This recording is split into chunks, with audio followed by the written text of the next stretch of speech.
Investigators from the International Criminal Court have left for Ukraine following allegations of Russian war crimes.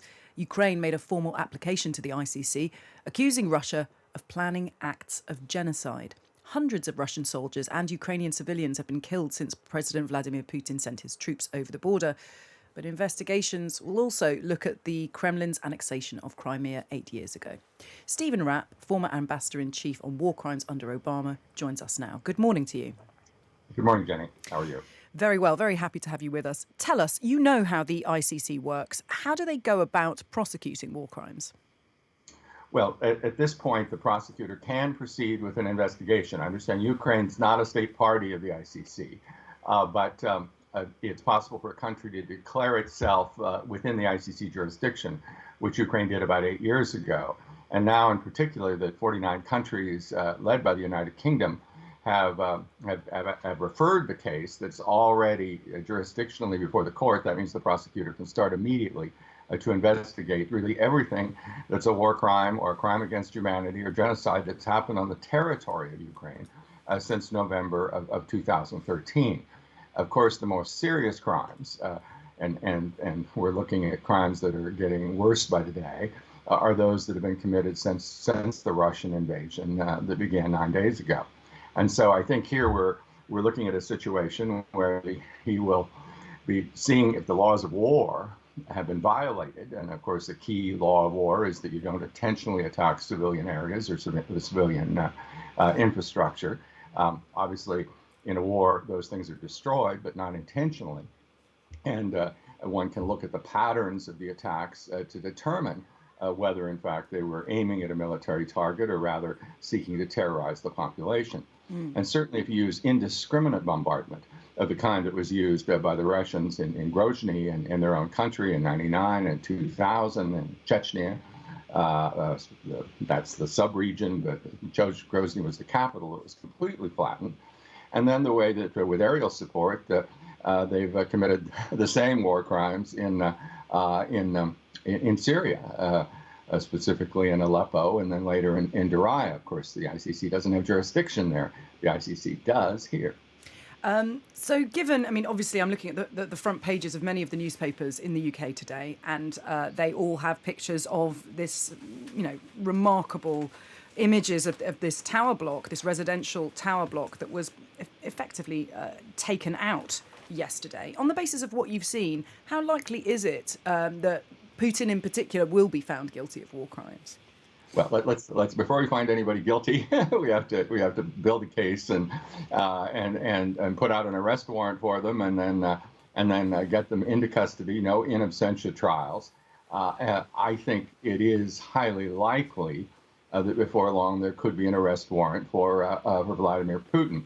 Quite often in war crime situations, you're dealing with lower level people that are sometimes out of control, or you're dealing with proxy forces, scorpions or other units, for instance, that were frankly controlled, I think, by the Milosevic government in Serbia, but were committing crimes in Bosnia.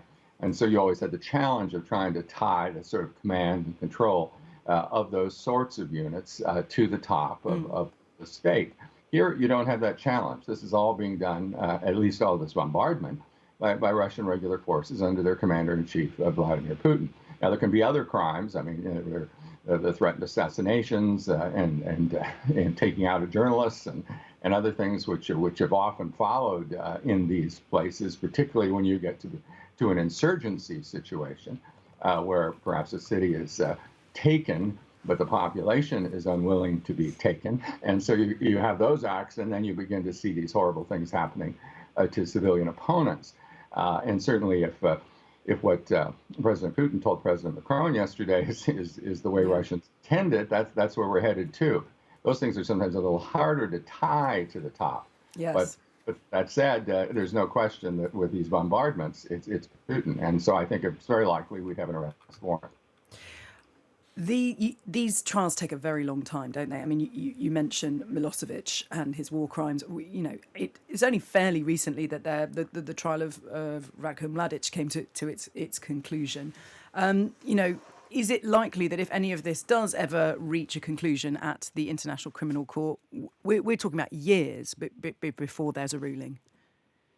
Well, I think we're talking months before there's an arrest warrant. And do keep in mind, obviously, Mladic was on the run, much of it in hiding for 16 years after he was indicted.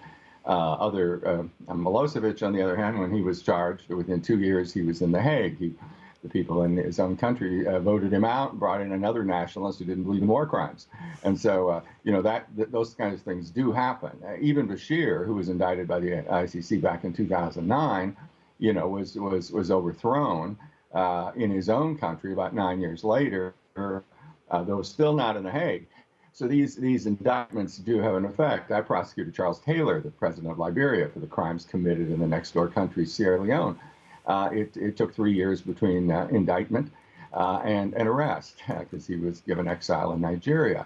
So it takes a while, but these indictments themselves do tend to enfeeble the person that's charged. Obviously, Putin doesn't travel very much. He doesn't even get very close to his own aides, as we see. But the point is that he'll be radioactive.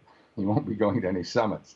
And before long, those around him who maybe have been his supporters will decide that they don't need him until 2036, like he dreams of.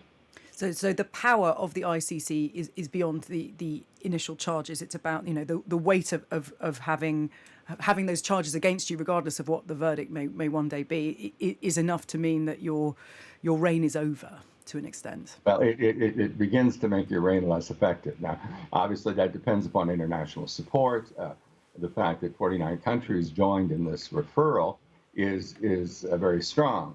Russia, I was on a show last night out of Doha, and there was a Russian spokesperson on there that was, of course, saying the ICC has no right to deal with this because Russia's not in the ICC. And that argument sometimes is made, even by my own country, though it's not anymore.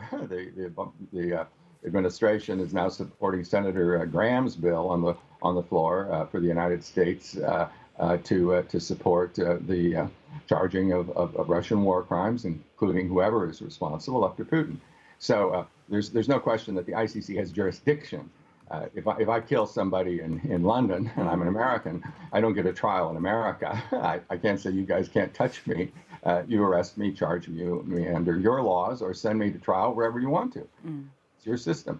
And so if Ukraine says this is where we want our cases tried, it has the right as a sovereign country to do what it has done. And so it is a situation where you're not in the treaty, but if you go stepping into a country that is, you can be held responsible. Stephen Rapp, former Ambassador-in-Chief on war crimes under Obama, thank you so much for joining us.